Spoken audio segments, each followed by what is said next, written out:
Welcome to this week's episode of This Week in Diaspora History on the Jewish Diaspora Report.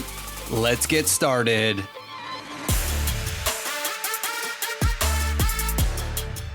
Sixteenth of Adar, 418 CE, Roman Empire. Jews were excluded from public offices and dignities in the Roman Empire. Theodosius, the Roman emperor of the Eastern Roman Empire in Constantinople, enacts the Theodosius Code.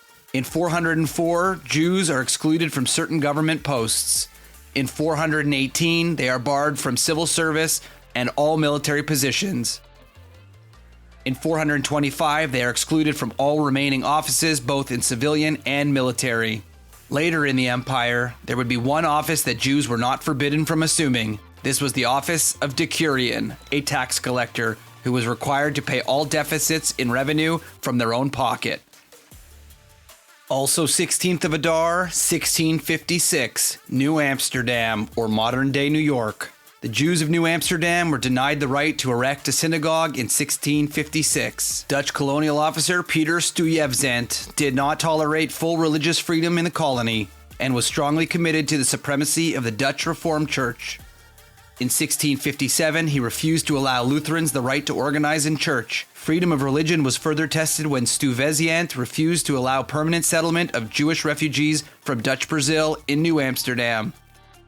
Stuyvesant attempted to have the Jews in a friendly way depart the colony, as he wrote to the Amsterdam Chamber of Dutch West India Company in 1654 that he hoped that the, quote, deceitful race be not allowed to further infect the trouble in this new colony. He referred to the Jews as a repugnant race and usurers, and was concerned that the Jewish settlers would not be granted the same liberties enjoyed by Jews in Holland, lest the members of other persecuted minority groups, such as Roman Catholics, might be attracted to the colonies. Stuyvesant's decision was rescinded after pressure from directors of the company. As a result, Jewish immigrants were allowed to stay in the colony as long as their community was self-supporting. However, Stuyvesant and the company would not allow them to build a synagogue, forcing them to worship in their homes instead. 18th of Adar, 1901, Turkey. The Jews of Smyrna, Turkey were attacked by Greeks charging them with ritual murder. The congregation of Smyrna began in 1631 and it was the center of all Jewish communities in Asia Minor. The charge of ritual murder had been brought against the Jews of Smyrna several times, most notably in the latter part of the 18th century. The most important of these charges were made in 1872 and 1901.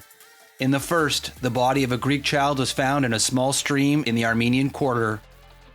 The Greeks, seeking revenge, murdered 2 Jews and attacked the ghetto, which was defended by the inhabitants. In 1901, another young Greek suddenly disappeared, and all members of the Greek community searched for him. Proving fruitless, the Greeks prepared to attack the Jews.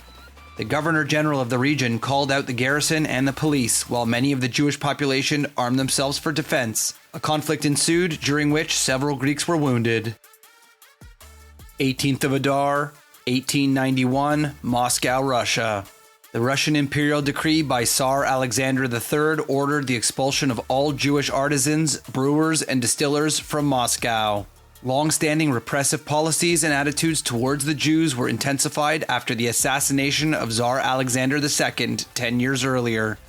This event was wrongly blamed on the Jews and sparked widespread anti-Jewish pogroms in the Russian Empire. The new Tsar was hostile to the Jews. His reign witnessed a sharp deterioration of the Jewish economic, social, and political conditions. Jews were banned from inhabiting rural areas and shtetls and restricted the occupations in which they could engage. An imperial decree was promulgated in 1891 ordering the expulsion from the city and government of Moscow of all Jewish artisans, brewers, and distillers. Persons who had been born in Moscow and knew no other place of residence were obliged to go in search of a new home. Thousands of Jews became impoverished, several hundred adopted Christianity.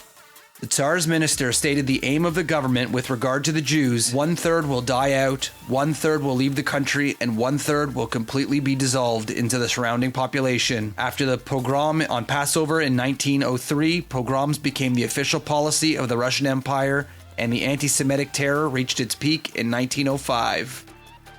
This has been another episode of This Week in Diaspora History for the Jewish Diaspora Report. Don't forget to check us out on social media at jdr.podcast and check out some of our other episodes on your favorite podcast app. We'll see you next time.